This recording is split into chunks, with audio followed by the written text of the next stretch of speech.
আপনারা দেখতে পাচ্ছেন গোল্ডের ডেইলি চার্ট বর্তমানে দেখতে পাচ্ছেন। আমরা গতকালকে একটা ভিডিও আপলোড করেছিলাম এবং ওইখানে আমরা একটা বিষয় মেনশন করেছিলাম, সেটা হচ্ছে স্ট্রং এসএল কোনটা, এসএল সেফ এসএল যেটা হচ্ছে 34-32, এটা স্ট্রং এসএল হিসেবে আমি আইডেন্টিফাই করেছিলাম যে মার্কেট এটার কাছাকাছি যেতে পারে বা আপনাদের এসএল এটার উপরে সেফ, এরকম একটা বিষয় বলেছিলাম। এবং এটাও বলেছিলাম যে হায়ার টাইম ফ্রেমে মার্কেট সেলিং সেন্টিমেন্ট, পাশাপাশি সেলারদের ট্র্যাপ করার জন্য মার্কেট বাই করতে পারে। অর্থাৎ মার্কেট যখন এখানে ছিল আমি তখন বলেছিলাম যে মার্কেট উপরের দিকে যেতে পারে, সেক্ষেত্রে মার্কেট এই হাইটা ব্রেক করতে পারে। 1 আওয়ারের হাই যেটা আছে সেটা ব্রেক করেছে অলরেডি, এটাও করছে। ইভেন আমি এটাও বলছিলাম মার্কেট এই যে হাই এটার কাছাকাছিও যেতে পারে।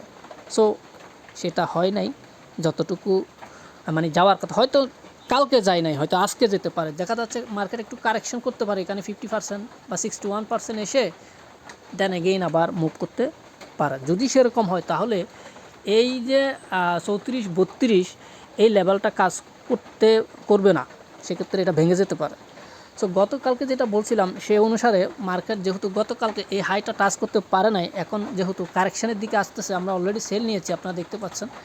সো আমি আশা করছি মার্কেট কারেকশন করার জন্য 33-40 কিংবা দেখা যাচ্ছে 61-এ দেখা যাচ্ছে 33-20 অ্যান্ড দেন 50-তে দেখা যাচ্ছে 3300।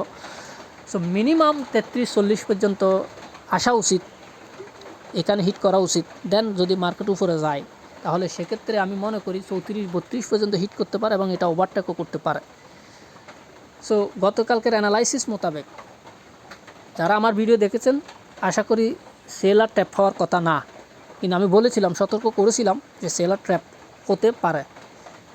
হ্যাঁ, সো আজকে আমরা সেল নিয়েছি, আমাদের এসএল আমি খুবই কাছে রেখেছি। আমি এসএলটা কিন্তু 34-32-এর উপরে রাখি নাই। আমার কাছে এখন মনে হচ্ছে যেহেতু মার্কেট গতকালকে আর সেদিকে যায় নাই, আজকে একটু নিচের দিকে আসতে পারে, এসএলটা আমি ছোটো করেই রাখছি। আমি 80-তে এসএলটা রাখছি, যদি 80 ব্রেক করে তাহলে হয়তো মার্কেট আবার উপরের দিকে চলে যেতে পারে, সেক্ষেত্রে আমরা বাইং অপরচুনিটি খুঁজবো। এখন সেলে আসি।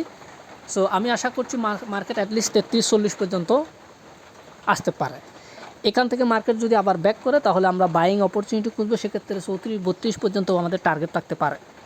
সেই হিসেবে আপনারা আপনাদের সেলিং কিংবা বাইং অপরচুনিটি সাজাবেন। সেলিং বা বাইং যে সেট এটা আপনারা সাজিয়ে নেবেন।